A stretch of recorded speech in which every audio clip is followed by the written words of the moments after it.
Assalamualaikum warahmatullahi wabarakatuh. Alhamdulillah. Alhamdulillahi rabbil alamin. Wa bihi nasta'inu ala umuri dunya waddin.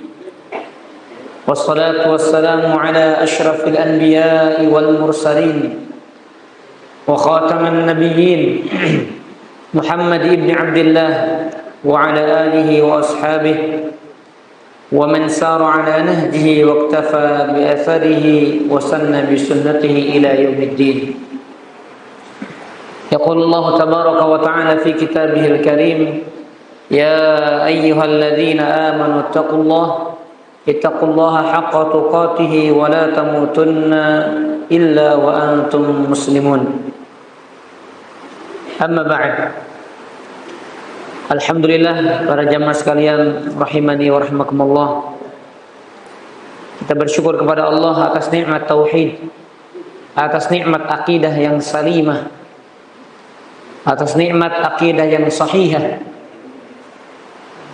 atas nikmat pondasi iman yang Allah anugerahkan kepada kita sebagai pondasi dari setiap amal-amal soleh kita. Karena tiada nikmat yang lebih besar dan lebih agung dibandingkan kenikmatan iman, kenikmatan akidah, dan nikmat seorang berada di atas sunnah. Salawat dan salam semoga senantiasa tercurahkan kepada Nabi kita Muhammad sallallahu alaihi wa ala alihi wasallam.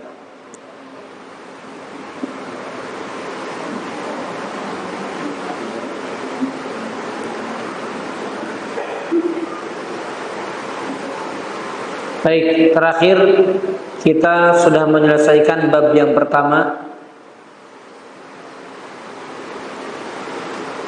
Maka kita masuk di bab yang berikutnya, yaitu keutamaan tauhid dan yang dapat menggugurkan dosa. Betul ya? Masuk bab baru, betul ya?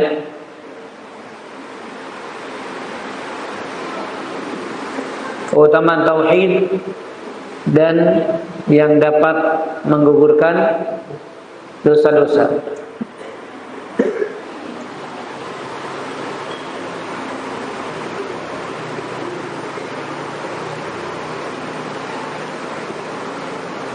Di mana bab sebelumnya, Bapak Ibu, para jamaah rahimani wa rahimakumullah, menjelaskan tentang wajibnya mentauhidkan Allah. Maka maksud dari bab tersebut adalah bahwasanya setiap ibadah yang dikerjakan seorang hamba tidak sah kalau tidak dibarengi dengan apa? Tauhid. Semua ibadah, semua amalan hamba yang tidak dibarengi dengan tauhid, maka amalannya tidak sah.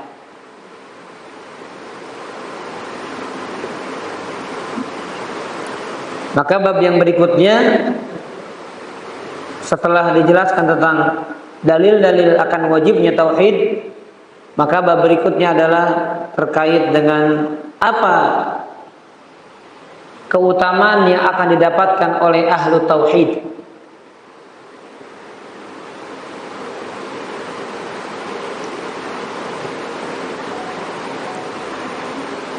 Ya.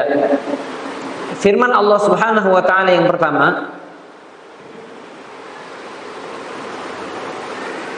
yaitu di dalam surah Al-An'am ayat 82.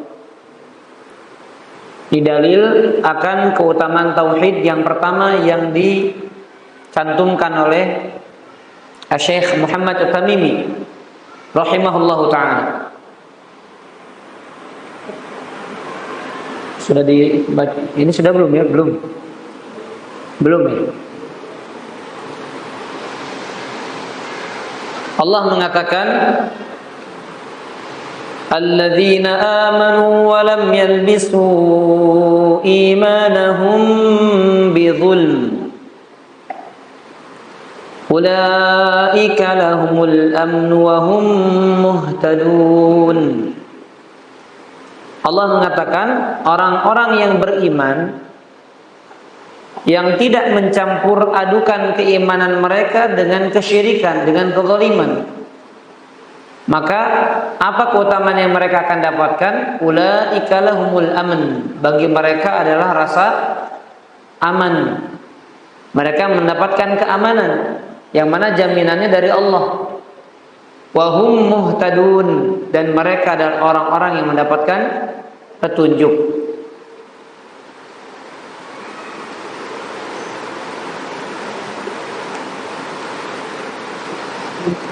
Ayat ini sepertinya sudah Pak ini. Hah? Udah kan? Udah. Jadi ingatan saya masih lebih bagus daripada Bapak Ibu. Saya kira saya biasanya agak kecampur-campur karena kadang di tempat lain juga satu kitab gitu ya. Nah, tapi ini ada saksinya nih. Sudah ya, antum yang bacakan ya. Baik, ini sudah saya juga ingat karena di halaman PDF saya juga sudah lewat ya. Berarti yang mana? Di hadisnya berikutnya. Nah, sudah Bapak Ibu ya. Sudah, itu ayat pertama sudah dibacakan pada pertemuan sebelumnya tentang keutamaan tauhid, yaitu mendapatkan jaminan keamanan di dunia dan di akhirat, dan mereka mendapatkan petunjuk dari Allah. Jadi salah satu sumber hidayah, ini sebagai penekanan Bapak Ibu sekalian, salah satu sumber hidayah adalah dengan kita mempelajari tauhid. Karena kata Allah tadi, orang beriman lalu imannya tidak bercampur dengan sedikit pun kesyirikan, mereka adalah orang yang mendapatkan petunjuk. Artinya berarti mereka adalah orang yang mendapatkan hidayah. Ya, orang itu bagaimana akan mendapatkan hidayah sedangkan porosnya, pondasinya, prinsipnya mereka nggak pegang, nggak dapatkan.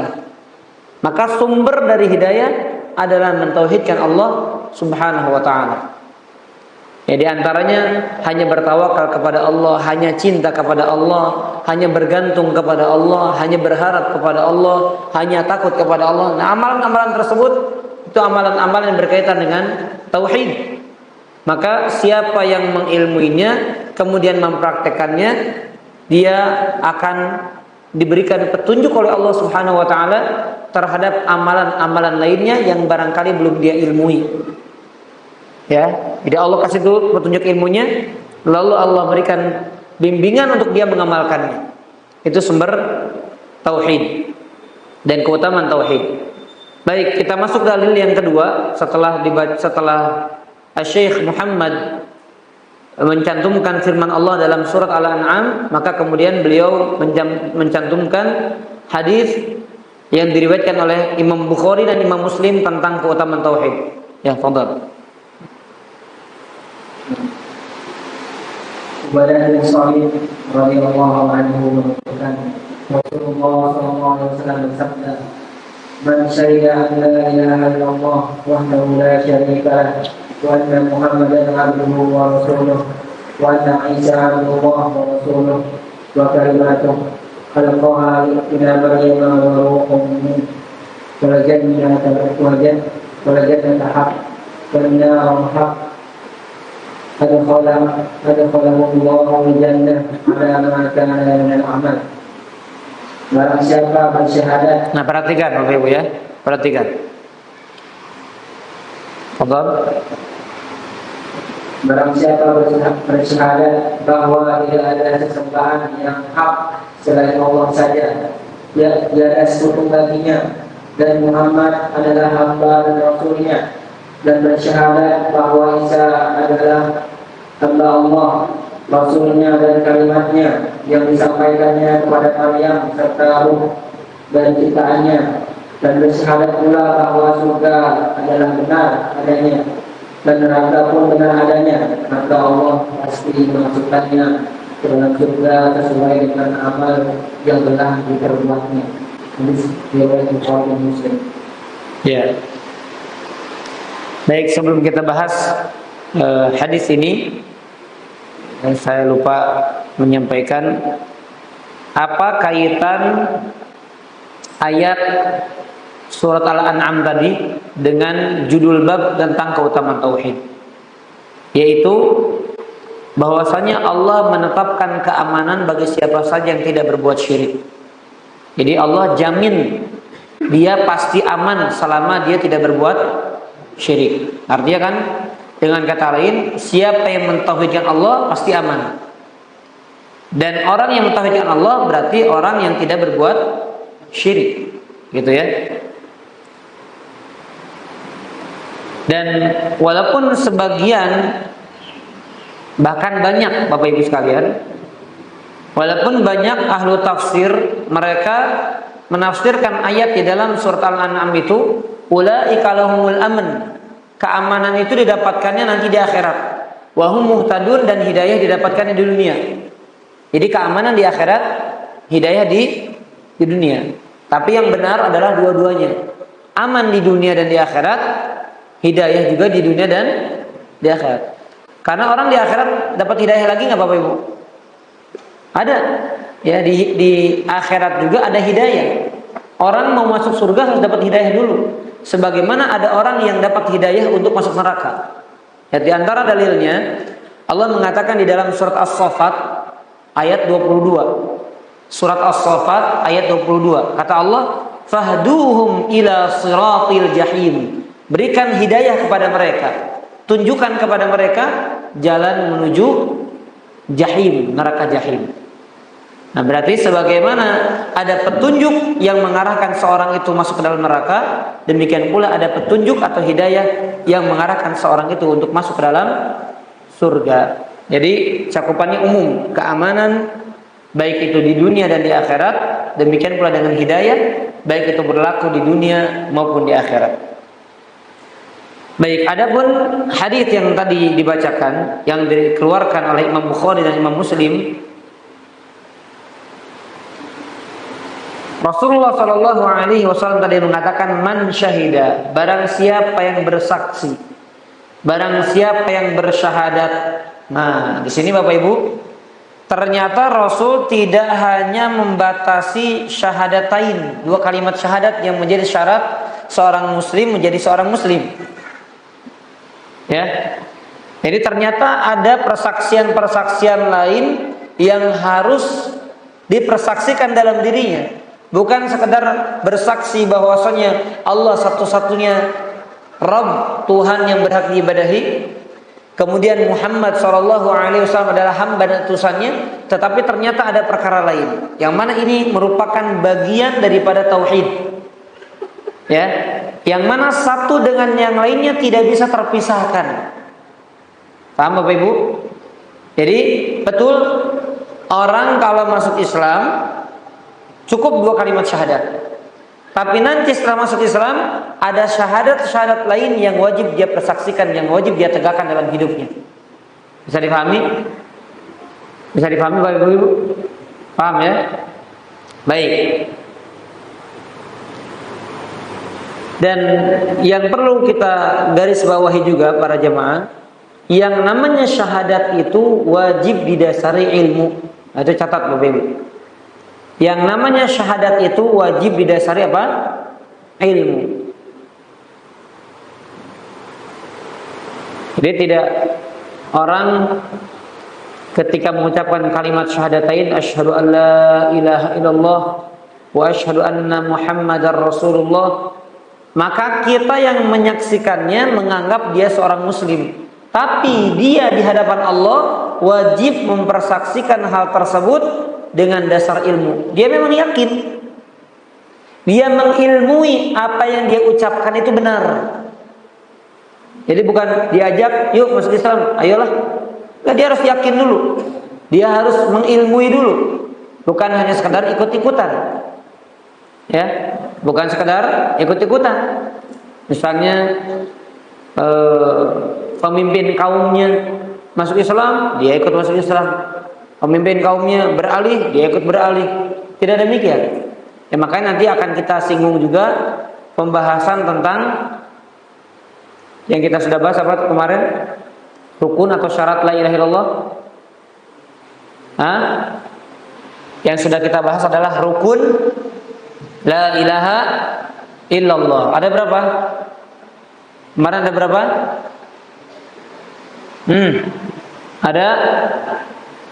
Ada 2 kemarin ya, rukun la ilaha illallah. Penetapan dan penafian. Menetapkan dan menolak. Nah, nanti ada 7 syarat la ilaha illallah. Di antaranya adalah mengilmui dan meyakini. Itu di antaranya. Nah, makanya kalimat syahadat sekali lagi, man syahida, barang siapa yang bersyahadat. Nah, catat baik-baik, syahadat itu wajib didasari dengan ilmu. Apa dalilnya? Dalilnya firman Allah di dalam surat Az-Zukhruf. Dalilnya adalah firman Allah di dalam surat Az-Zukhruf ayat ke-86. Az-Zukhruf ayat ke-86. Makanya Bapak Ibu sekalian, boleh juga ditanyakan ya, ketika ada orang yang mau masuk Islam, tertarik dengan Islam, ditanyakan, dan dia sudah memang ingin mengucapkan kalimat syahadat, maka tanyakan. Ya, maka tanyakan, kenapa kamu pengen masuk Islam? Apa yang melandasi kamu ingin memeluk agama Islam? Nah, itu karena syahadat itu, persaksian itu harus dilandasi dengan apa tadi? Ilmu. Oh, karena orang tua saya masuk Islam, saya ikutan aja. Nah, itu bukan dengan ilmu berarti. Ya. Oh, karena calon istri saya muslimah, saya mau nikahin dia, saya harus masuk Islam juga. Berarti bukan dasar apa? Bukan dasar ilmu. Ya. Bisa jadi karena hawa nafsu dan lain sebagainya. Dan kita sebagai seorang muslim wajib juga belajar tentang kalimat ini. Karena orang yang menyaksikan ini sekali lagi harus didasari dengan ilmu.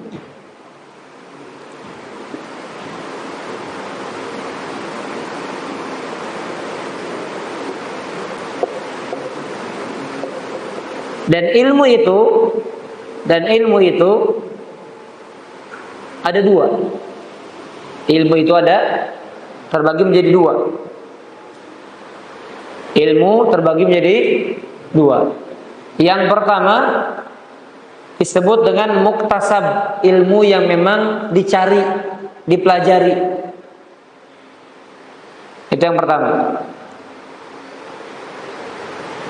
Yang kedua, ilmu yang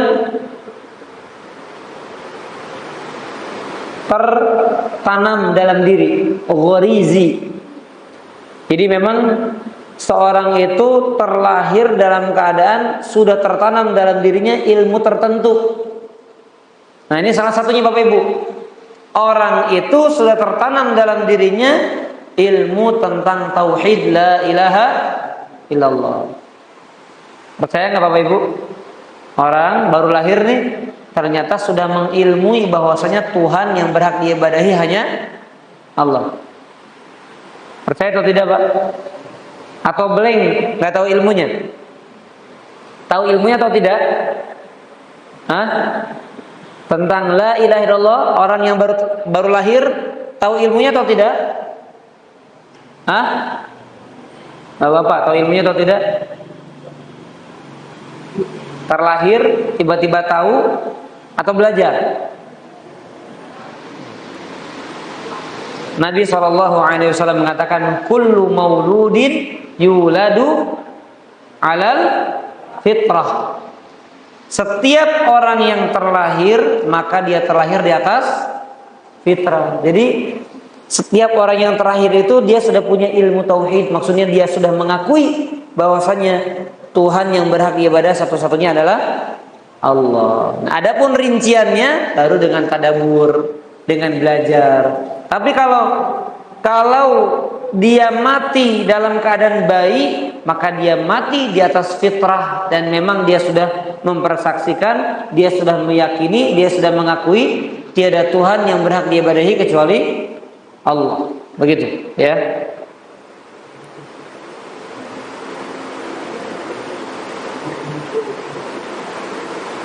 Baik.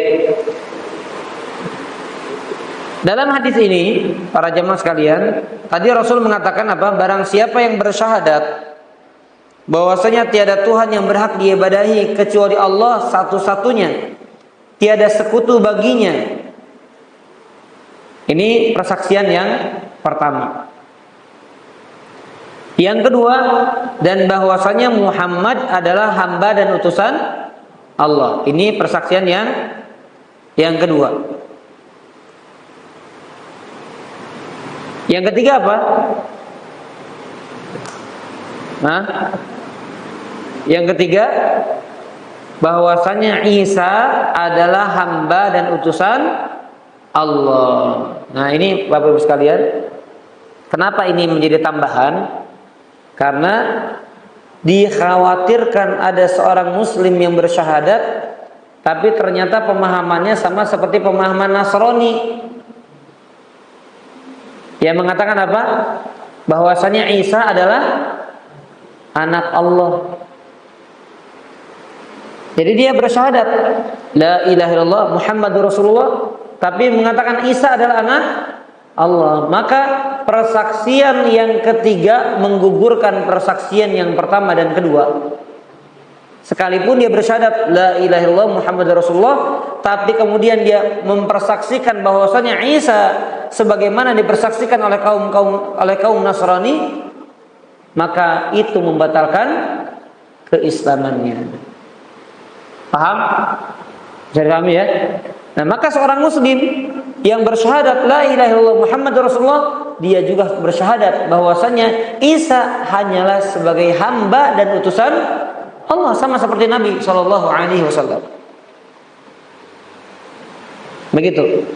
Karena yang sedang ramai sekarang Bapak Ibu sekalian, yang katanya bisa bahasa Suryani itu, ya, salah satu pernyataan menyimpangnya Bapak Ibu sekalian adalah apa?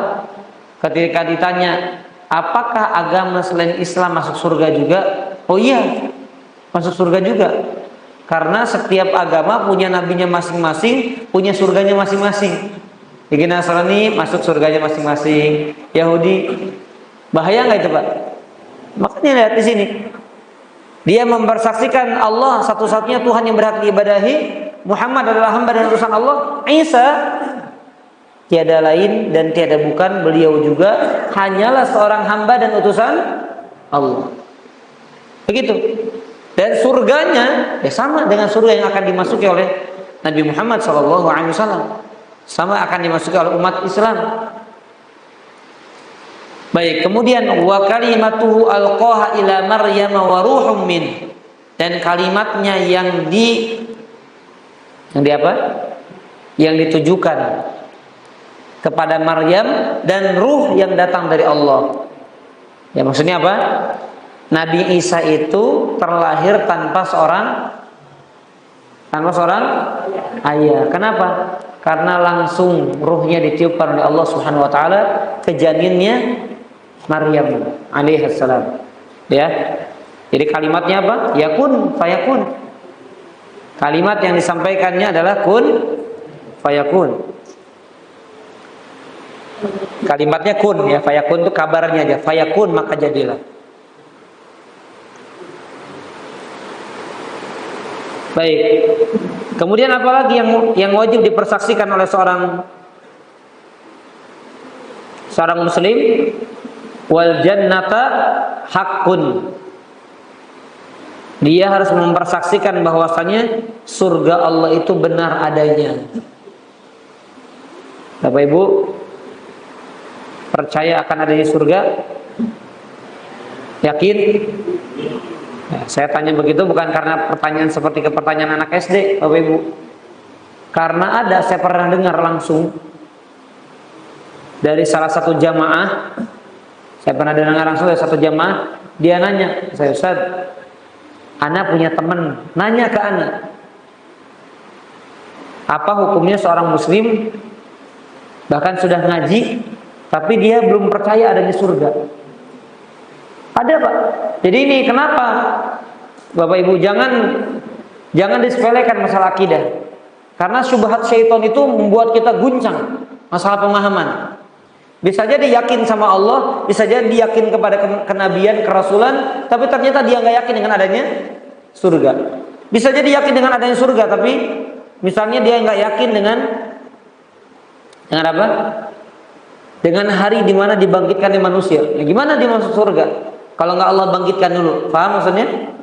Atau misalnya dia nggak yakin, ada Pak, sebagian kelompok dan di Indonesia juga masih tersebar pemahamannya, walaupun komunitasnya atau lembaganya atau apa namanya itu,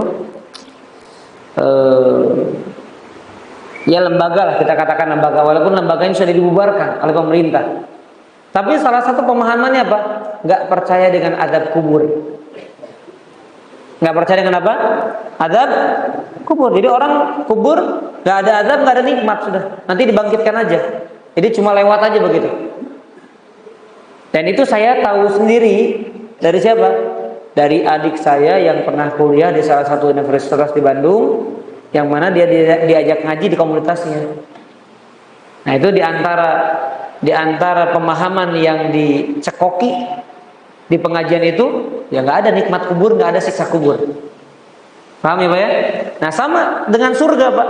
Makanya seorang muslim mengakui Tuhannya satu-satunya yang berhak disembah adalah Allah, Muhammad adalah utusan Allah, Isa adalah hamba dan utusan Allah, yang Allah tiupkan ruh kepada janin Maryam, dan kemudian juga apa? Bahwasanya surga Allah itu benar adanya. Itu keyakinan prinsip Bapak Ibu sekalian. Wal jannata haqqun, dan surga Allah itu hak, benar adanya. Demikian pula wan naru haqqun, dan juga neraka benar adanya. Wajib yakin. Bahkan saya sampaikan ke santri beberapa bulan lalu, ada sebuah tulisan dari salah seorang ustadz yang satu alma mater dengan kami. Jadi pernah beliau meneliti dalam sebuah penelitiannya kepada para santri hufadzul Quran. Bapak Ibu perhatikan, para santri hufadzul Quran yang menghafalkan Al-Quran. Tidak sedikit di antara mereka yang sudah 5, sudah 10, 15, 20 hafid. Ketika dikumpulkan, diberikan pertanyaan, ternyata ada di antara mereka yang ketika ditanya apakah yakin ada surga atau neraka, jawabannya belum yakin. Jadi ada ternyata Bapak Ibu. Bapak Ibu bersyukur. Allah tanamkan dalam diri kita keyakinan, ya, persaksian, syahadat. Tapi ternyata di antara dan tengah-tengah kaum muslimin masih ada orang tidak yakin dengan itu. Makanya ini hadisnya kita sampaikan. Kenapa Nabi menyatakan ini? Karena ada orang yang ngaku ikut Nabi tapi tidak mempersaksikan, tidak bersyahadat sebagaimana yang diwajibkan oleh Nabi SAW. Bisa dipahami Bapak Ibu ya? Nah ini penting ya. Nah ini bukan cerita fiktif ini ya. Ini nyata adanya. Orang Islam tapi tidak yakin adanya surga, tidak yakin adanya neraka, tidak yakin adanya azab kubur, tidak yakin adanya nikmat kubur. Ada. Nah, sedangkan orang yang mempersaksikan ini semuanya, apa kata Nabi SAW? Adkhalahullahu jannah. Allah akan masukkan dia ke dalam surga ala ma kana minal amal. Daripada disebabkan apa? Amalannya tersebut. Allah akan masukkan surga disebabkan amalan yang dia amalkan tersebut.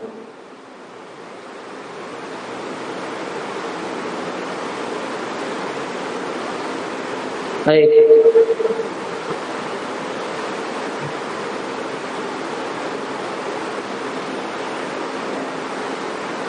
Jamaah rahimani wa rahimakumullah ta'ala.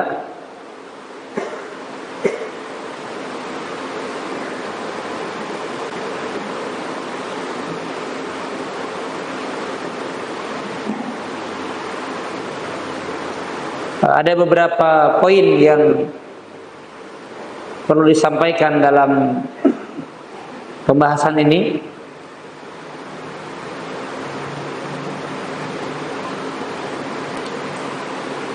Kecintaan kita tadi kan pertama tentang syahadat la ilaha illallah ya.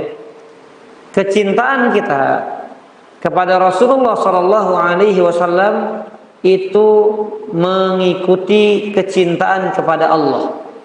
Perhatikan. Kecintaan kita kepada Rasulullah sallallahu alaihi wasallam itu mengikuti kecintaan kita kepada siapa? Kepada Allah.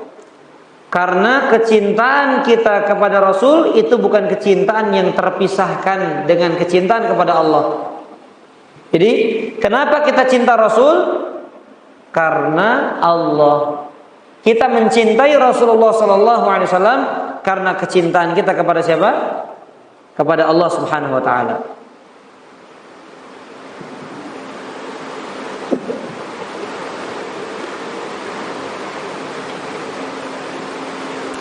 Baik. Adapun hak Rasul atas kita apa? Apa hak Rasul? Yang pertama, haknya Rasul atas kita, maksudnya yang wajib kita jalankan ketika kita bersyahadat bahwasanya Nabi Muhammad sallallahu alaihi wasallam adalah hamba dan utusan Allah. Yang pertama adalah kita mengimani bahwasanya beliau adalah utusan Allah. Itu yang pertama. Kita mengimani bahwasanya beliau adalah utusan Allah. Yang kedua, kita mencintai karena kecintaan kita kepada Allah. Jadi mencintai Rasulullah dengan alasan karena kecintaan kita kepada Allah Subhanahu wa taala. Dan yang ketiga, hak Rasul itu adalah apa? Merealisasikan syahadat atau persaksian bahwasanya Nabi Muhammad adalah utusan Allah. Merealisasikan syahadat yang kedua. Merealisasikan syahadat yang kedua bahwasanya Nabi Muhammad adalah utusan Allah. Lalu apa yang bisa mengurangi wujud perealisasian syahadat kita kepada kerasulan Nabi, kepada kenabian Muhammad SAW? Jadi seorang itu tidak sempurna syahadatnya disebabkan beberapa hal. Yang pertama, dikarenakan perbuatan maksiat. Yang pertama dikarenakan perbuatan maksiat. Jadi orang yang melakukan maksiat, maka dia tidak sempurna syahadatnya. Walaupun orang tersebut tidak dikatakan keluar dari agama. Bedakan Bapak Ibu antara orang yang enggak sempurna imannya dengan orang yang keluar dari keimanannya. Beda atau tidak? Beda. Jadi dia masih diakui sebagai seorang muslim karena bersyahadat, tapi syahadatnya cacat disebabkan karena perbuatan maksiat. Yang kedua, disebabkan karena perbuatan bid'ah. Nah, jadi Pak, orang yang melakukan bid'ah ini diantara orang yang berarti cacat syahadatnya. Karena orang yang mengakui bahwasanya Nabi Muhammad adalah sebagai hamba dan utusan Allah, tidak boleh dia mengadakan perkara-perkara baru dalam agama, sedangkan Rasul sudah sempurna menyampaikannya kepada kita. Ya.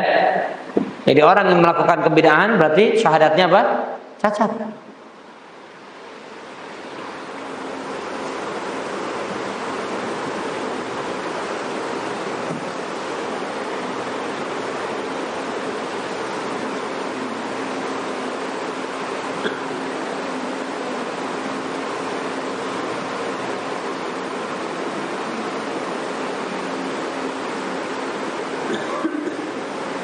Baik.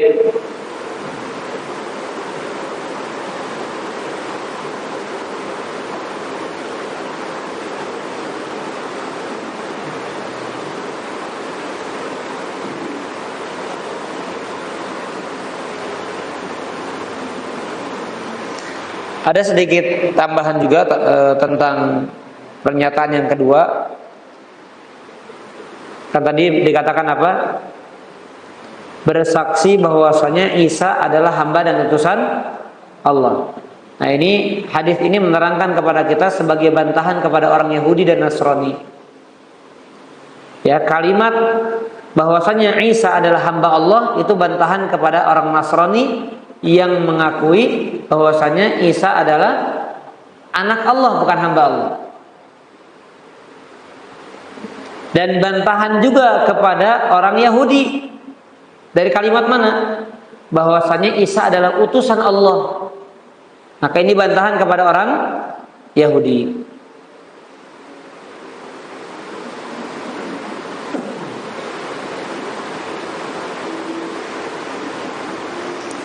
Baik, sebagaimana kemudian tadi saya sampaikan bahwasanya Isa itu adalah kalimat yang ditiupkan atau yang dihubungkan kepada Maryam. Maka kalimatnya tadi apa? Saya katakan apa kalimatnya tadi? Kun fayakun, ya. Nah, ini sebagaimana ayat yang ada di dalam surat Ali Imran. Ayat yang ada dalam surat Ali Imran ayat yang ke-59. Allah mengatakan, "Inna mathala Isa indallahi kama mathali Adam." Sesungguhnya permisalan perumpamaan Nabi Isa di sisi Allah sama seperti permisalan Nabi Adam. Khalaqahu min turab. Allah menciptakannya dari tanah. Tsumma qala lahu kun fayakun. Kemudian Allah katakan kepadanya kun fayakun, jadilah maka jadilah. Nah, jadi gini maksudnya. Nabi Adam alaihissalam langsung Allah ciptakan dengan tangannya. Allah ciptakan dari apa? Tanah. Nah, sekalipun sudah bentuk tanah, Allah tetap katakan kepada tanah tersebut apa? Apa kalimatnya tadi? Kun fayakun, maka jadi. Demikian Nabi Isa sama. Cuma bedanya Nabi Isa ruh yang ditiupkan kepada janin yang ada pada Maryam. Tapi Allah tetap katakan kun, maka fayakun, jadilah Nabi Isa alaihissalam. Jelas ya? Jadi ayat ini menerangkan bahwasanya permisalan Nabi Adam yang Allah ciptakan langsung dengan Nabi Isa yang Allah tiupkan ruhnya kepada janinnya Maryam itu sama aja. Sama-sama dua-duanya ciptaan Allah yang mereka kemudian keduanya hidup atas kalimat yang Allah katakan kun, maka kemudian mereka hidup.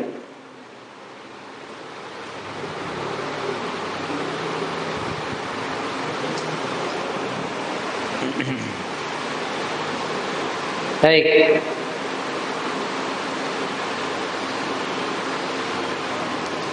Baik, yang berikutnya silakan dibacakan hadis yang berikutnya ya.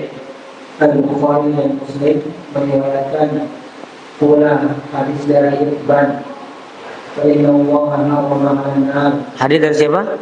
Oh iya. Man qala la ilaha illallah yabtaghi bidzalika wajha Allah. Baik. Ya, terjemahkan. Sesungguhnya Allah mengharamkan kepada neraka dimasuki orang yang mengucapkan la ilaha illallah, tiada sesembahan yang hak kecuali Allah, karena mencari wajah Allah semata. Ya, masih berbicara tentang keutamaan tauhid.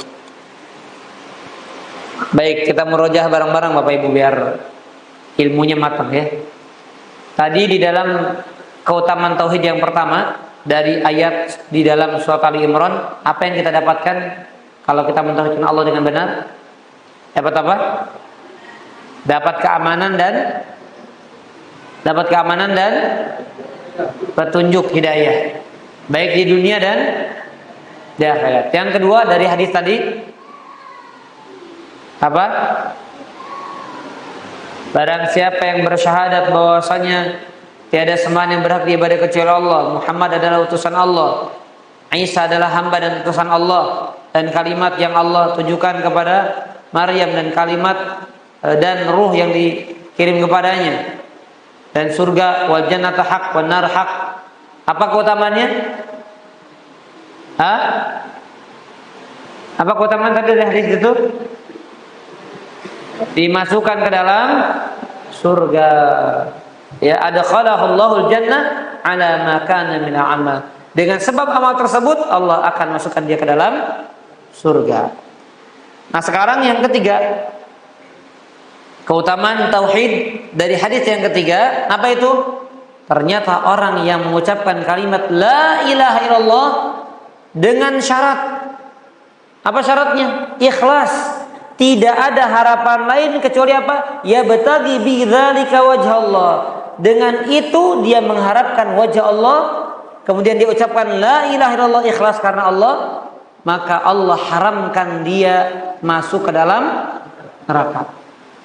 Jadi orang yang mengucapkan kalimat ini dengan ikhlas, haram hukumnya masuk ke dalam neraka. Artinya berarti apa? Pasti masuk surga. Karena kalau orang dikatakan masuk surga, bisa jadi masuk neraka dulu. Walaupun lama kadarnya tergantung Allah. Tapi ada orang yang diharamkan dari neraka, berarti dia dipastikan masuk surga dan tidak akan masuk ke dalam neraka. Ini jaminannya. Siapa yang mengucapkan kalimat la ilaha illallah karena keikhlasan, Allah haramkan neraka dimasuki oleh orang tersebut. Ini masya Allah, ini keutamaan yang sangat besar dari mentauhidkan Allah Subhanahu wa taala.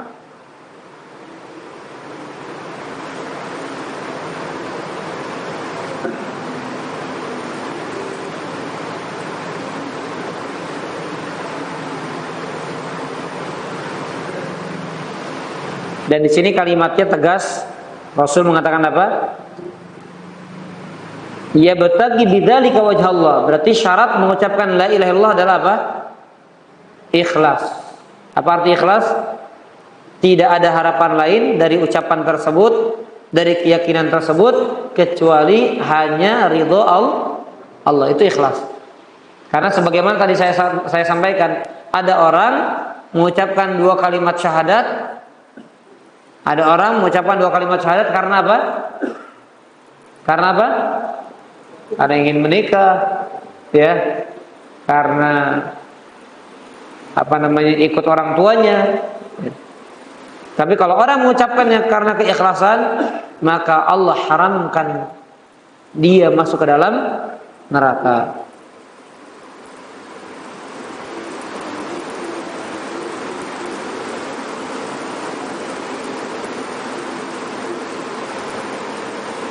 Baik.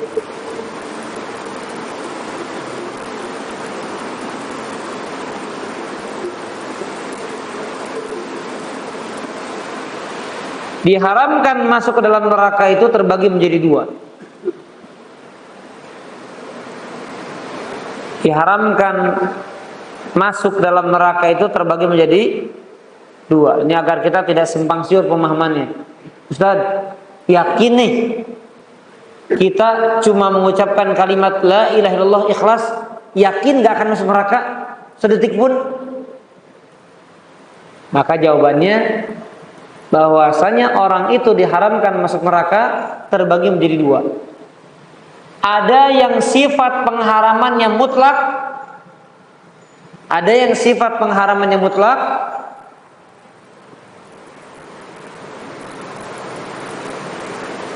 ada yang sifat pengharamannya tidak mutlak atau kurang, tidak sempurna.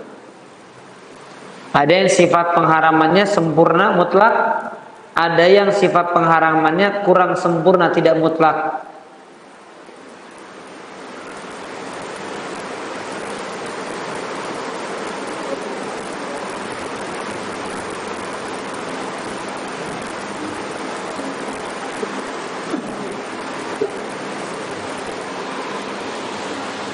Paham maksudnya Bapak Ibu? Jadi pembagi ini paham atau tidak? Berarti begini maksudnya Bapak Ibu. Orang yang mengucapkan kalimat la ilaha illallah, yang tujuannya tidak ada tujuan lain kecuali karena keikhlasan, dan tidak ada sedikit pun yang mengurangi keikhlasannya dengan kalimat yang diucapkannya tersebut, maka Allah mutlakkan dia tidak akan masuk ke dalam neraka. Mutlak orang ini nggak akan masuk neraka. Paham? Seperti siapa berarti? Nabi. Karena sempurna tauhidnya, betul atau tidak? Dia menjalankan, dia mengamalkan, dia memperjuangkan, beliau mendakwahkan sempurna. Maka mutlak Nabi tidak akan pernah mungkin masuk ke dalam neraka karena Allah sudah haramkan secara mutlak kepada Nabi, kepada orang yang bertauhid dengan sempurna. Apakah ada selain Nabi? Bisa jadi ada. Mungkin ada. Ketika dia menjalankan tauhidnya karena keikhlasan dan tidak ada sesuatu pun yang mengurangi keikhlasan tersebut. Tapi bagian yang kedua, ada orang yang mengucapkan kalimat la ilaha illallah ikhlas, tapi ada perkara-perkara yang mengurangi keikhlasannya. Ada perkara-perkara yang mengurangi dan mencacati tauhidnya. Mungkin atau tidak? Mungkin. Maka dia diharamkan dari neraka, tapi tidak secara mutlak, artinya mungkin masuk neraka dulu. Tapi jaminannya apa? Ada jaminan lain. Tapi jaminannya sekalipun dia berzina, sekalipun dia mencuri, selama dia mengucapkan kalimat la ilaha illallah, jaminannya sekalipun dia tidak mutlak langsung semuanya terjaminkan terhindar dari neraka, dia masuk ke dalam neraka, tapi dijamin tidak akan kekal dalam neraka. Paham ya? Itu jaminannya. Dia dijamin gak kekal dalam neraka, walaupun dia tidak dijamin untuk terhindar dari neraka secara mutlak. Paham Bapak Ibu? Agar kita nggak simpang siur. Oh, berarti selama ini saya mengucapkan la ilaha illallah, tinggal saya ikhlaskan, kemudian sudah, berarti saya gak mungkin masuk neraka, dijamin masuk surga. Tidak. Karena perkara dosa kan tadi mencacati, Pak. Maksiat mencacati syahadat. Perbuatan bid'ah mencacati syahadat. Nah, siapa di antara kita yang nggak maksiat, Pak? Pasti ada maksiatnya. Tapi bukan berarti kemudian kita berputus asa. Oh, berarti saya pasti masuk neraka dulu. Nggak boleh, Pak. Ya, kita istighfar, kita tobat, agar kemudian kita berharap kita bisa mendapatkan kesempurnaan diharamkannya dari api neraka secara mutlak. Allahumma amin ya rabbal alamin. Ya, mudah-mudahan kita mendapatkan itu. Bukan tidak mungkin, Pak, ya, bagi Allah Subhanahu wa taala.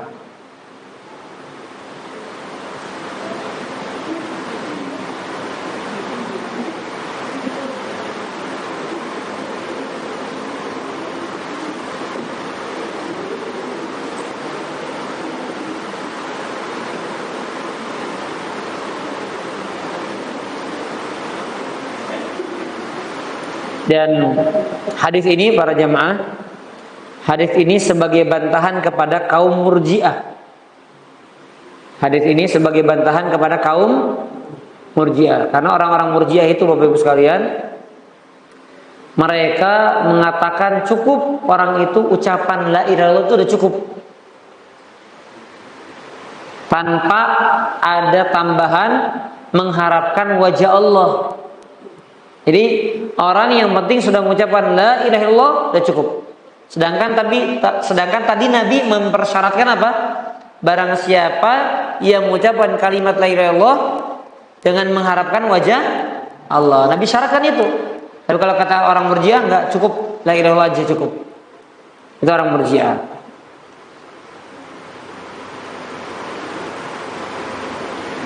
Dan juga hadis ini sebagai bantahan juga kepada kaum Khawarij dan Mu'tazilah. Boleh silakan dicatat untuk tambahan pengetahuan ya. Kaum Khawarij dan Mu'tazilah. Kenapa? Apa yang mereka pahami? Orang Khawarij dan Mu'tazilah, Bapak Ibu sekalian, perhatikan Bapak Ibu, orang Khawarij dan Mu'tazilah mereka meyakini bahwa orang yang melakukan dosa besar selain syirik kekal dalam neraka. Bahaya itu Pak pemahamannya, Pak. Jadi kalau ada orang berzina Bapak Ibu mati belum bertobat, bagi mereka apa? Kafir. Orang berzina, orang korupsi, orang berbohong, pokoknya dosa-dosa besar, Pak. Mereka mati dalam keadaan belum bertobat, mereka kekal dalam neraka. Itu bagi kaum siapa? Mu'tazilah dan Khawarij tadi. Sedangkan kalau ahlu sunnah cuma satu, Pak. Cuma satu dosa yang menyebabkan seorang itu kekal dalam neraka. Cuma apa? Syirik. Adapun kalimat lainnya yang sejenis kufur, murtad, syirik, munafik.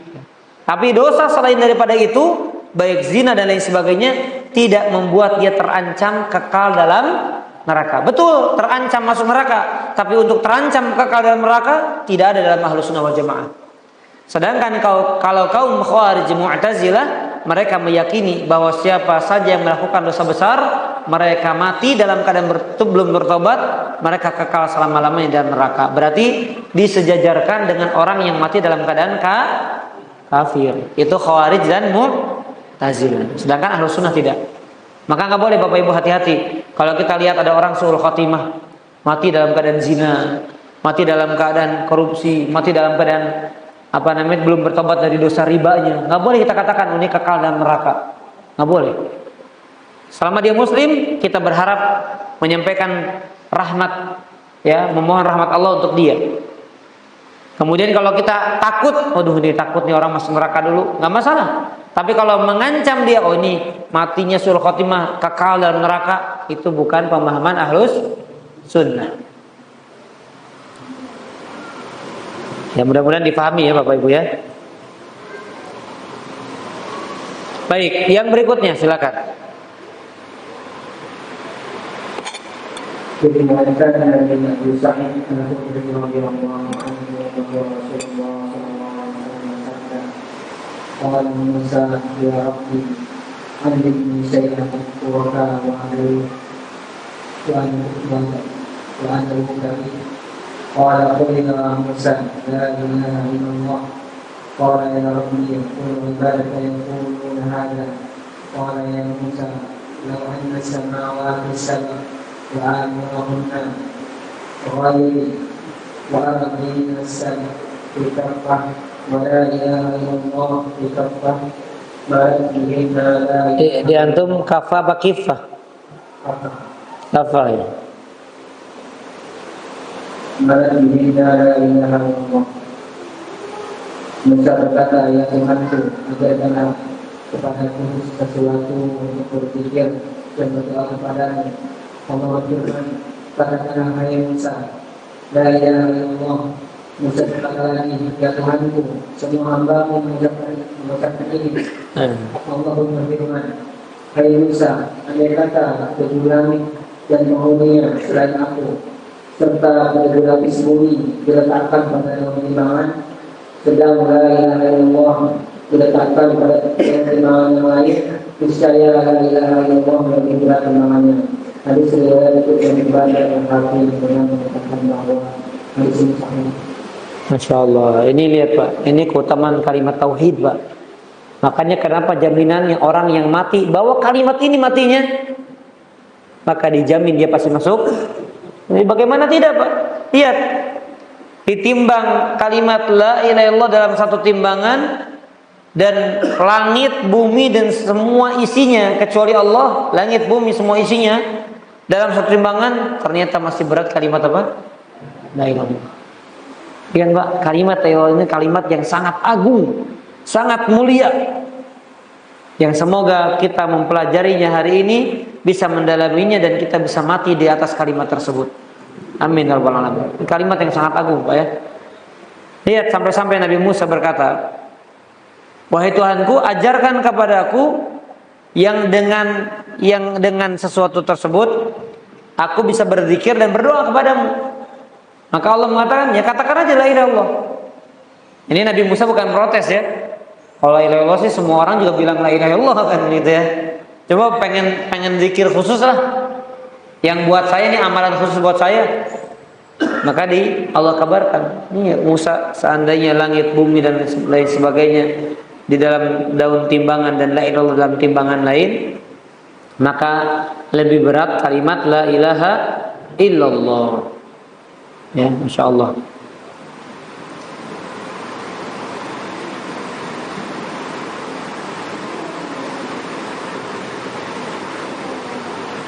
Dan ingat ya, perlu digarisbawahi Bapak Ibu sekalian, Nabi Musa di sini bukan dalam rangka protes ya, atau meremehkan kalimat la ilaha illallah. La ilaha illallah kan semua hambamu juga mengucapkannya. Itu kalau sekilas kan seperti merendahkan ya. Tapi tidak. Maksudnya apa? Maksudnya sebagaimana tadi saya singgung, maksudnya adalah beliau meyakini itu kalimat agung, kalimat yang utama, tapi beliau ingin zikir, ingin doa khusus. Itu aja. Ya. Kayak misalnya Bapak saya kasih 100 ribuan semua. Ada yang satu mengatakan, Ustaz, kok saya 100 ribu juga sama kayak yang lain? Bukan dalam rangka merendahkan, tapi dia pengen dikhususkan lebih dari yang lainnya. Paham maksudnya? Antum gak bersyukur 100 ribu? Oh bukan, maksudnya saya bersyukur. Cuma kan saya dekat sama Ustaz, masa cuma 100 ribu? Nah gitu maksudnya, paham ya? Nah itu ya. Nah maksud Nabi Musa kepada Allah, ya Allah saya pengen zikir khusus. Ya kalimat ya Allah agung, tapi saya pengen zikir yang khusus. Maka kemudian Allah mengatakan itu sudah paling afdal. Ya secara umum demikian maknanya.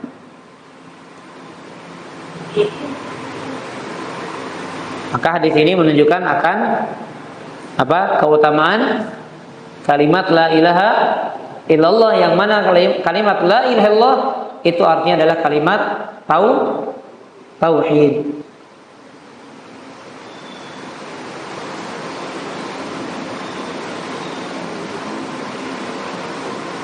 Baik. Jangan pernah ada anggapan dari hadis ini bahwa Allah tinggal di atas langit. Paham ya? Kita ketika ditanya di mana Allah, di atas langit, di atas arsy.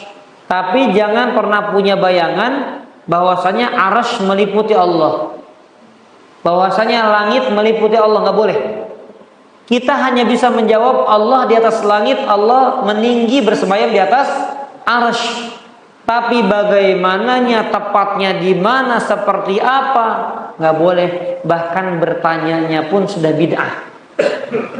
Bertanyanya saja sudah apa? Sudah bid'ah. Bagaimana istiwanya Allah, itu sudah bid'ah, nggak boleh. Jadi kita cuma apa? Di mana Allah? Di atas langit. Di mana Allah? Alal arsy. Udah begitu. Paham ya?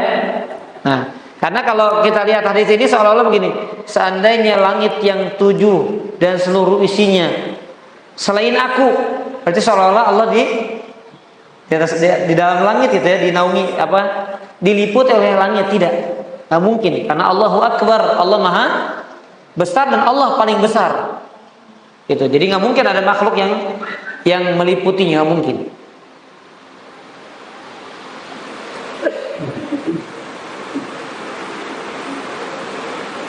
Dan sekalipun Allah mengatakan bahwasanya Allah berada di atas arsy, maka jangan pernah kita meyakini Allah butuh kepada arsy. Sedangkan sebaliknya, bahwasanya arsy butuh kepada Allah. Ya, jadi kita nggak dibuat pusing. Bahwa orang kan kadang kalau pemahamannya menyimpang, bingung sendiri. Allah di atas langit, tapi itu cuma kiblat doa aja. Tapi kalau yakin di mana-mana, sama kayak sujud ke tanah. Tapi membayangkan sujudnya bukan berarti Allah di bawah tanah. Nah itu kan orang kalau menyimpang, Pak, pusing sendiri, Pak. Sedangkan kalau ahlu sunnah gampang, Pak. Di mana Allah? Di atas arsy. Di mana Allah? Di atas langit. Sudah selesai. Nggak boleh nanya bagaimananya, nggak boleh nanya tepatnya sebelah mana, sisi kanan, sisi kiri, nggak boleh. Sudah meyakini saja. Kenapa? Karena memang Allah yang katakan demikian. Amintum man fis sama. Apakah kalian mengimani Allah yang ada di atas langit? Nah, begitu. Ya. Baik, kemudian berikutnya ini yang terakhir ya, hadis yang terakhir berkaitan dengan keutamaan tauhid, walaupun tentunya masih sangat banyak sebetulnya. Ya, silakan. At-Tirmidzi meriwayatkan hadis yang dinyatakan hasan dari Anas radhiyallahu anhu. Aku mendengar Rasulullah sallallahu alaihi wasallam bersabda, qala Allah ta'ala ya Adam ataitani wa bil ardi khataya thumma ataitani la tusyrik shay'a la ataituka al-qur'ana maghfirah. Allah Ta'ala berfirman, hai anak Adam, seandainya kamu datang kepadaku dengan dosa sepenjagat, sedangkan kamu ketika mati berada dalam keadaan tidak berbuat syirik sedikit pun kepadaku, niscaya akan aku berikan kepadamu ampunan sepenjagat pula. Ya, baik. Ini hadis menerangkan tentang keutamaan tauhid juga. Itu apa? Tauhid dapat menghapuskan dosa. Dengan modal tauhid seseorang dihapuskan dosa dan kesalahannya. Bahkan kalau kami ungkapkan, tauhid adalah sumber utama kita mendapatkan ampunan dari Allah. Tauhid adalah sebab utama dan sumber utama kita mendapatkan ampunan dari Allah. Orang kan dapat ampunan dari Allah dengan apa? Istighfar, dengan taubat, dengan amal soleh, dengan berdakwah, dengan berzikir, dengan bersedekah, berinfak. Itu dapat pengguguran dosa. Tapi sumber kita digugurkan dosa-dosa kita, dihapuskan kesalahan kita, yang paling utama adalah apa? Tauhid. Sebagaimana apa yang dinyatakan Nabi ini, Allah berfirman, wahai anak Adam, seandainya engkau datang kepadaku dengan membawa sepenuh bumi dosa, kemudian engkau menghadapku tidak membawa dosa syirik sedikit pun, maka aku akan datangkan sepenuh bumi ampunan. Jadi Pak, kita bawa sepenuh bumi dosa, Allah juga bawa sepenuh bumi ampunan. Berarti impas, terhapus semuanya. Artinya kita tidak membawa dosa sedikit pun di hadapan Allah. Kalau nggak bawa dosa berarti tempatnya surga dan nggak mungkin masuk neraka. Ya. Dan hadis lain yang menunjukkan akan nada yang semakna dengan hadis ini, walaupun beda redaksi kalimatnya, yang menunjukkan bahwasanya orang itu bisa jadi dihapuskan dosa-dosanya disebabkan sumber utama adalah karena tauhid. Perhatikan, nama hadisnya disebut dengan hadis bitaqah. Silakan tulis Bapak Ibu, nanti bisa dibaca lagi di Google. Hadis bitaqah namanya. Bitaqah artinya kartu. Hadis bitaqah. Di mana ada seorang hamba, para jemaah sekalian, sebagai penutup ya. Di mana ada seorang hamba Allah Subhanahu wa taala nanti pada hari kiamat didatangkan, yang mana dia memiliki 100 catatan. Yang mana dia memiliki berapa? Berapa Bapak Ibu? 100 catatan. Perhatikan Bapak Ibu, perhatikan. 99 Pak, isinya ternyata dosa semuanya. Gimana kira-kira Bapak Ibu? Celaka nggak? Kalau bayangan kita Pak, ada 100 kartu, 99 ditimbang dengan satu kartu berat mana? Ya 99, nggak usah mikir lagi Pak ya. 99 kilo dengan 1 kilo Pak, berat mana? 99 kilo. Dan ketika dibuka Pak, satu kartunya itu sepanjang mata memandang. Itu isinya dosa. 99 Pak, isinya dosa, kesalahan, tercatat isinya dosa dan kesalahan. Maka hamba tersebut sudah, dalam tanda kutip, sudah putus asa, sudah mengira bahwasanya dirinya celaka. Maka kata Allah, wahai hambaku, engkau masih punya satu catatan, satu kartu.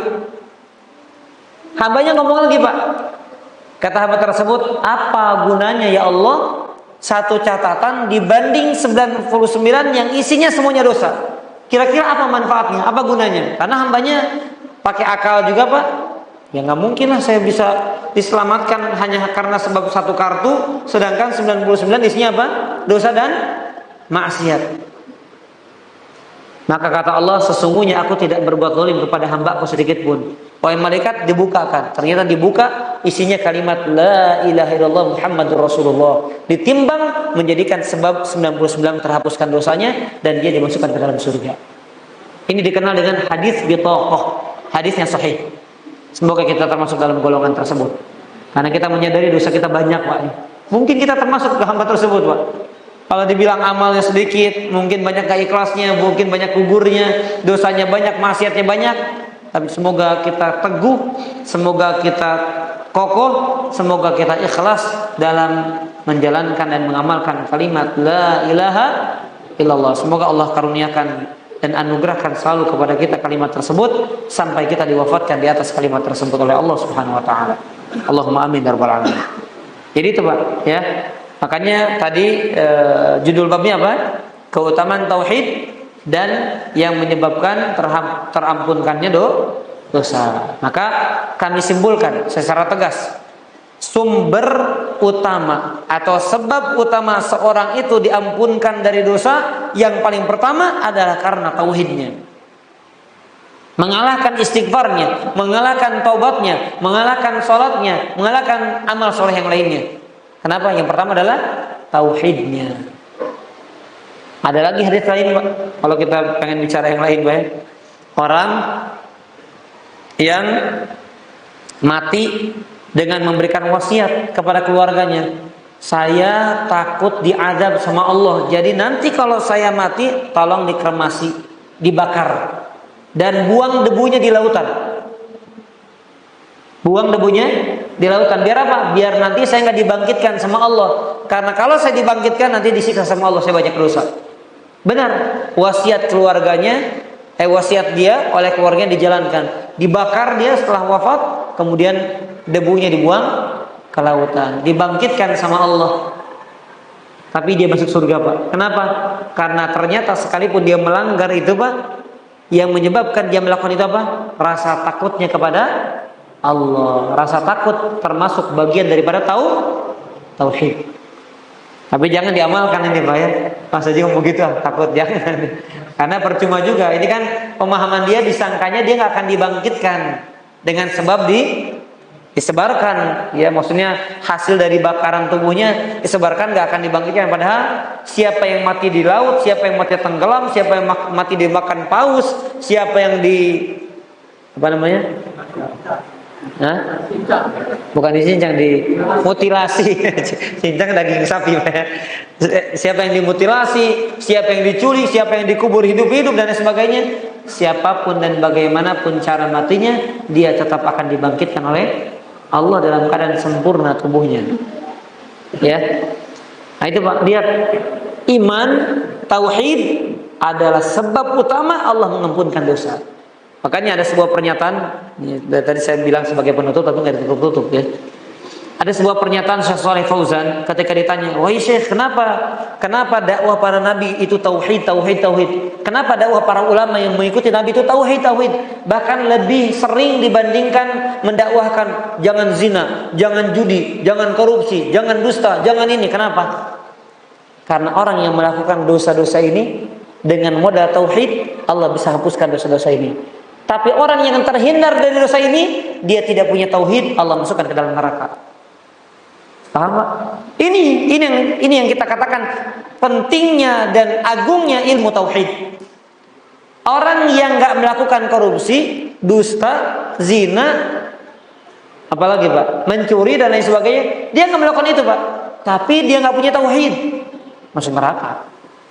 Orang punya tauhid, membawa dosa zina, membawa dosa korupsi, membawa dosa dusta, membawa dosa khianat dan sebagainya, masih sangat mungkin peluang dia masuk ke dalam surga dengan modal tauhid. Dan ini bukan berarti pernyataan kita mengatakan tidak mengingkari kemungkaran, ini bukan, tapi saking utamanya tauhid, yang mana ini menjadi sumber utama seorang dimasukkan ke dalam surga dan dikeluarkan dari neraka. Bisa paham, Bapak Ibu? Ini kenapa kita harus belajar tauhid, agar kita semakin matang, semakin kokoh, semakin teguh di atas tauhid yang lurus, tauhid yang benar dan tauhid yang selamat. Wallahu a'lam bishawab. Baik, silakan kalau ada yang ingin tanyakan sebelum kami tutup. Silakan. Waalaikumsalam warahmatullahi wabarakatuh. Karena saya mau menanyakan hidayah dari saya katakan hidayah bisa mendapatkan hidayah. Bukankah hidayah dan petunjuk itu karena kita katakan hidayah bahwa kita akan menjadi untuk kehidupan kita. Mohon penjelasan. Sebentar, saya jawab dulu nanti yang keduanya. Saya takut lupa.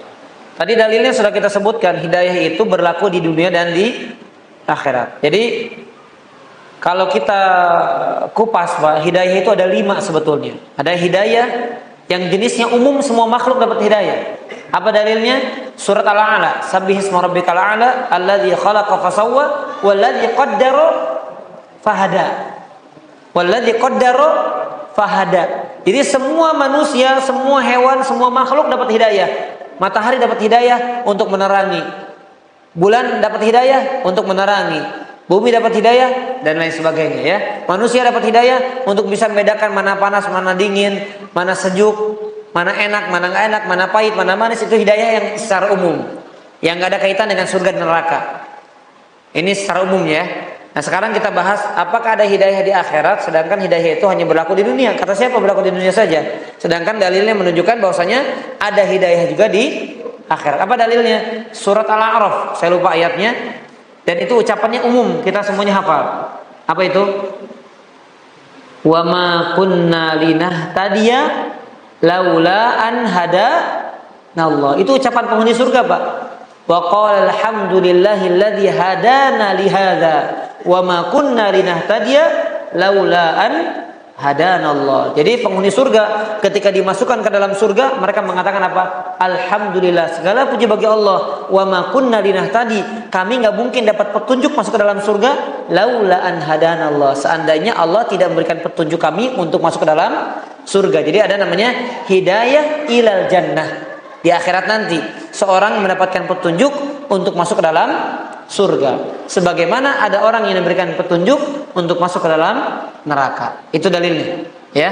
Allahu a'lam bishawab. Yang kedua silakan. Yang kedua mengenai syirik.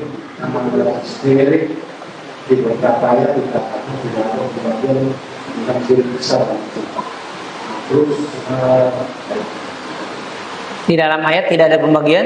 Maksudnya tidak sedikit contoh seperti di Al-Sari disebutkan tidak sedikit pun berbuat syirik. Tapi ada orang ini berbuat yang mungkin yang berbuat syirik. Bagaimana Ustaz?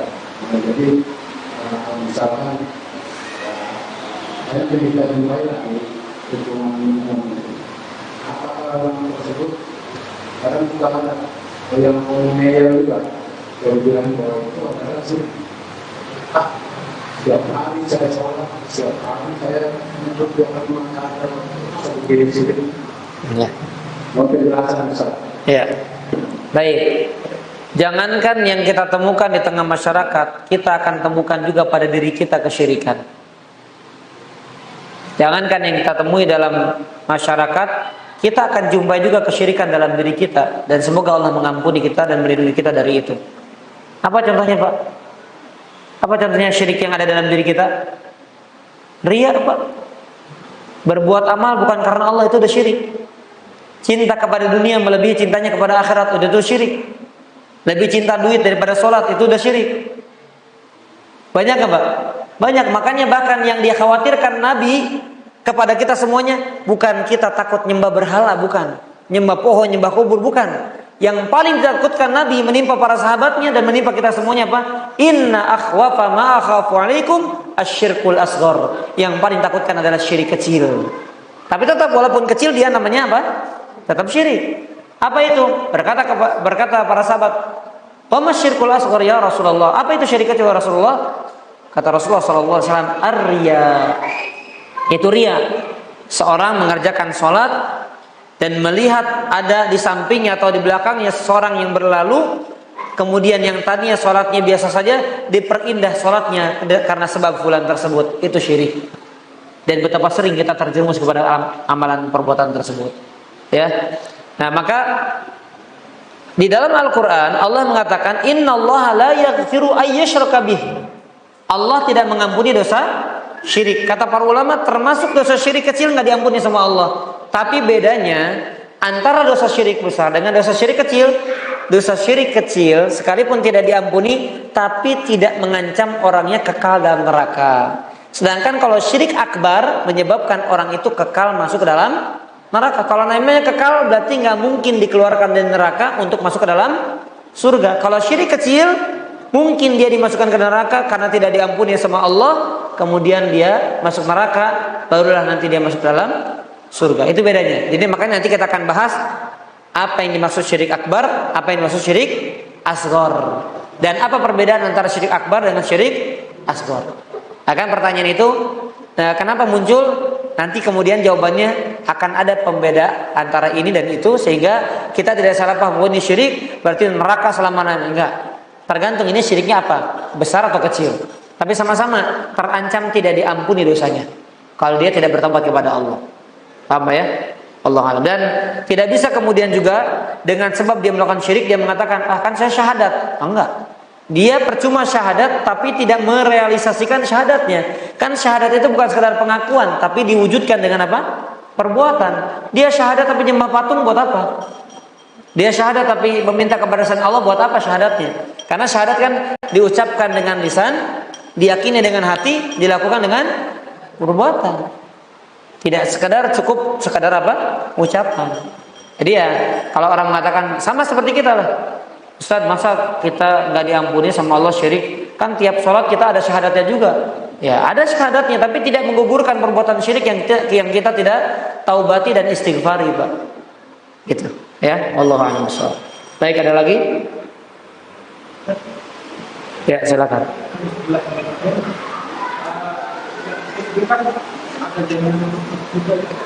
Kenapa?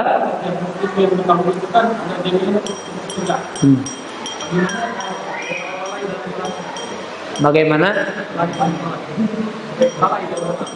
Lalai dalam sholatnya. Lalai itu maksudnya nggak sholat apa lalai dalam waktunya?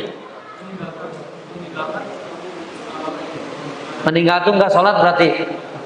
Nah, pertanyaannya bolong-bolong atau sama sekali nggak sholat? Ya. Ulama sepakat kalau orang Islam sama sekali nggak sholat kafir. Ada orang Islam ngaku Islam bersyahadat tapi nggak pernah sholat sama sekali kafir. Itu ulama jelas. Kalau yang sama sekali. Yang berbeda pendapat di antara ulama adalah ketika seorang muslim sholat enggak, kadang sholat kadang enggak. Itu yang dikhilafkan di antara ulama. Sebagian ulama tegas, pokoknya kalau dia meninggalkan sholat karena memang ancaman hadisnya jelas. Kata Nabi SAW, al-ahdu bainana wa bainahum as-salat. Perjanjian antara kami dengan mereka orang kafir adalah sholat. Faman tarakaha faqad kafar. Itu kan jelas Nabi. Siapa yang meninggalkannya maka sungguh dia telah kafir. Tapi kemudian para ulama khilaf. Yang kafir itu yang seperti apa kategorinya? Apakah yang mengingkari kewajibannya? Apakah hanya karena sebab malas tapi dia masih meyakini kewajiban? Misalnya, antum kenapa nggak sholat? Aduh lagi malas, saya yakin ini wajib cuma malas sekarang. Apakah kafir atau tidak? Itu khilaf para ulama. Tapi sampai saat ini saya lebih condong kepada pendapat kalau dia masih sholat kadang enggak, dia masih muslim. Walaupun dia terancam dengan dosa yang sangat besar, ya, dengan dosa yang sangat besar, yang bahkan orang nggak sholat itu nanti dibangkitkan pada hari kiamat dengan siapa? Dengan Fir'aun, Qarun, dengan Haman. Kenapa? Karena rata-rata orang nggak sholat karena apa? Karena harta, karena jabatan, karena apa? Karena kedudukan juga menyebabkan orang itu nggak sholat. Jadi nanti dibangkitkannya sama mereka. Na'udzubillah min dzalik, ya. Jadi wallahu a'lam bishawab, kalau dia masih sholat walaupun kadang-kadang meninggalkannya, maka dia walaupun terancam dengan kekufuran tapi tidak sampai kafir. Ya, tidak sampai dia dianggap kafir. Kemudian ketika dia mati tidak disolatkan, ketika mati tidak dikuburkan di kuburan kaum muslimin, tidak. Karena kenyataannya realitas sekarang gimana, Pak? Ada masyarakat muslim, dia dikenal nggak sholat. Kenyataannya gimana? Dimandikan nggak? Mandikan. Dikafani nggak? Dikafani. Dikuburkan di TPU kaum muslimin nggak? Ya kan nggak mungkin tiba-tiba di kuburan Cina juga tuh orang. Ya, paham ya? Berarti untuk secara umum ya mayoritas kami katakan realitanya mereka masih dianggap muslim. Adapun di hadapan Allah kita kembalikan urusannya kepada Allah. Kita hanya menghukumi secara hukum fikihnya saja. Ya, wallahu a'lam bishawab. Apakah orang yang sudah melakukan dosa-dosa besar tetapi dia bertobat sungguh-sungguh tidak mengulangi lagi, bahkan selalu dibayangi ketakutan azab kubur dan azab neraka, apakah masih tetap diazab dulu baru masuk surga atau langsung masuk surga? Kalau orang tobat pasti diampuni. Kalau tobatnya benar. Jadi jangan kemudian berputus asa. ya. Tapi kami sarankan, sekalipun dia sudah taubat dengan taubatan nasuha, sudah diiringi dengan rasa takut, tapi jangan pernah berhenti bertobat. Kenapa? Ampunan Allah pasti, tapi dia belum bisa menjamin apakah ampunan Allah itu sudah diberikan kepada dia atau belum. Karena bisa jadi ada faktor-faktor yang merusak taubatnya, nggak ikhlas.